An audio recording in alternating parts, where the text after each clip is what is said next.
Okay, so picture this. A city completely walled in. There's no way out. An enemy army is camped right outside the gates, and inside, the food is gone.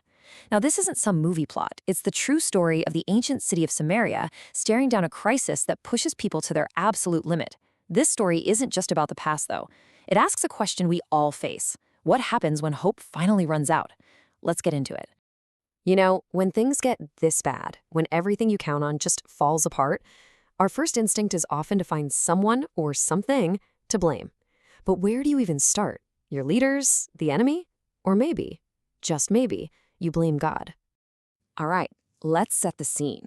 The king of Aram, a guy named Ben-Hadad, has brought his entire army and basically put a giant lock on the city of Samaria. It's a siege, a brutal and effective tactic. You just surround a city and wait for everyone inside to starve. And, as you're about to see, it is working horribly well. And this is where things get truly insane, where you can see society just breaking down in the economy. In normal times, a human life, a slave, was valued at maybe 50 shekels. But during this siege, a donkey's head, something you would never consider food, was selling for 80 shekels. Hunger had literally turned the whole concept of value completely upside down. All of this desperation, of course, comes to a head with the man in charge. The king of Israel, Jehoram, is up on the city wall just watching his people suffer, totally helpless. And it's right here that an encounter happens that's going to push him right over the edge, from despair into something a whole lot darker. A woman cries out to him, but she's not asking for food. She's asking for justice. And then she tells him this story that is just unimaginable. She says she and her neighbor made a pact, a horrific pact, to eat their own children to survive. They boiled and ate her son first, but when it was the other woman's turn, she hid her child. This is rock bottom. It doesn't get any lower than this. And the king's first reaction? It's just total crushing despair. He basically throws his hands up and says, "If God himself won't help you, what on earth can I do for you?" He sees the situation as completely and utterly hopeless. He feels powerless. But that despair, it doesn't last. In an instant, it twists and curdles into pure rage. He tears his clothes, and he swears an oath right then and there to kill the prophet Elisha. He's found his scapegoat, and it's not the enemy outside the city, it's God's messenger inside it. And this is just such a deeply human reaction, isn't it? When we're trapped in something that feels overwhelming, it is so much easier to find a target for our anger than it is to face the facts. The king just deflects everything by pointing his finger at the one person who claims to speak for God. Okay, and this brings us to the real heart of the whole story. What the king says next tells you everything you need to know about what he believes, and it all comes down to the meaning of one simple word. He says, "This disaster is from the Lord." For him, that's it. Case closed. He has decided that God is the one actively causing all this pain. And if God is your enemy, well, his conclusion makes a kind of sense. Why would you keep waiting on him? It's time to give up.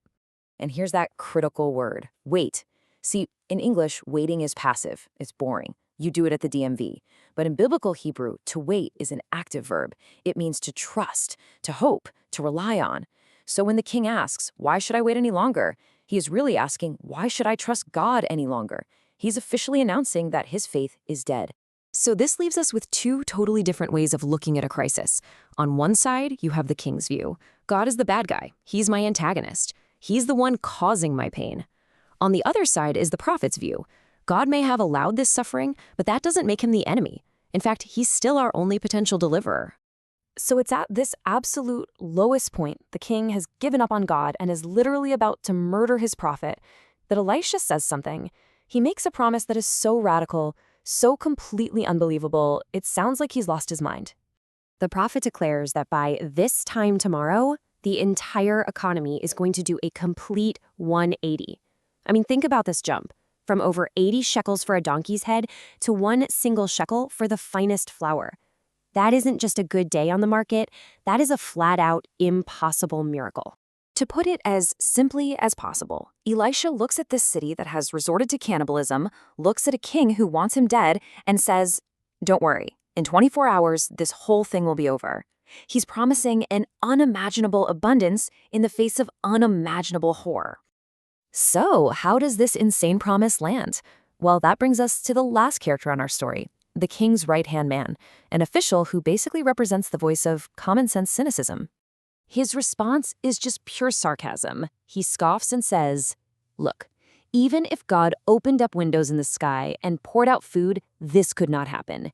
He's just repeating his king's perspective. This is impossible, and you're a fool for even suggesting it. Elisha's comeback is chilling. It's a prophecy inside a prophecy. He says, "Oh, you will see it. You'll watch the whole thing happen with your own two eyes, but you will not get to eat any of it." He's telling the officer that the consequence for his disbelief is that he will be a spectator to the very salvation he said was impossible. And that's where the story leaves us, with a question that really cuts to the bone. When you're facing your own impossible situation, when you feel like your city is under siege and hope is gone, what is your first move? Do you look for someone to blame, like the king? Or do you, against all logic and reason, look for a reason to believe?